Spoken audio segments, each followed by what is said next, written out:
অনেক আলেম পড়েন স্ত্রী সবাসের পর ফরজ গোসল না করে নাকি মাটিতে পা দেয়া যায় না, তাহলে কি ঝুলে থাকবে? এবং দুনিয়াবি সকল কাজকর্ম করাও নাকি হারাম। সুবহানাল্লাহ।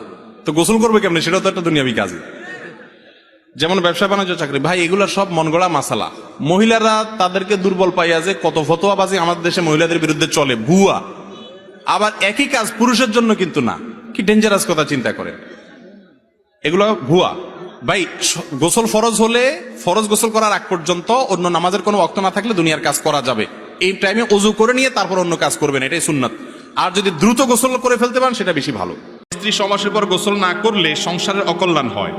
অনেকে গোসল না করে ঘরের কিছু ধরতে না করেন, এ বিষয়ে ইসলাম কি বলে? সন্দেহ নাই যে গোসল ফরজ হলে দেরি না করে দ্রুত যত অল্প সময় সম্ভব গোসল করে ফেলা উচিত।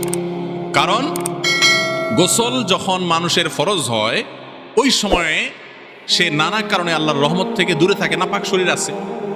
তো এই জন্য দ্রুততার সাথে যত অল্প সময় সম্ভব নাপাক দূর করে ফেলা উচিত। যদি কোনো কারণে অপেক্ষা করতে হয়, মাঝরাতে গোসল ফরজ হয়েছে, ভোর রাতে গোসল করবেন, নামাজের আগে আগে, পরবর্তী নামাজের আগে যদি করেন অসুবিধা নাই, হয়ে যাবে। কিন্তু এই ক্ষেত্রে সুন্নাত হলো উযু করে নেওয়া। শুইবেন তাহলে উযু করে নেন, অন্য কাজ করবেন গোসলটা একটু পরে করবেন, 2 ঘন্টা পরে করবেন, তাহলে আগে উযু করে নেন, তারপর অন্য কাজ করেন, কোনো অসুবিধা নাই।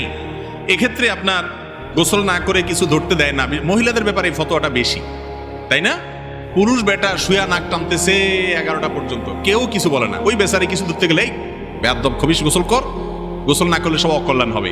ওই স্ত্রী অপবিত্র অবস্থায় গোসল না করে ঘরের সব কাজ করতে পারবে কি না? অনেক গ্রামে দেখবেন এখনো মুরব্বীরা ওই মহিলাদেরকে অত্যাচার করে। হ্যাঁ, গোসল ফরজ হয়েছে, গোসল না করে বাসার কাজ করা যাবে না, বুঝলাম। তো ছেলেটা যে করে সেটা যে শুয়ে রয়েছে বা অন্য কাজ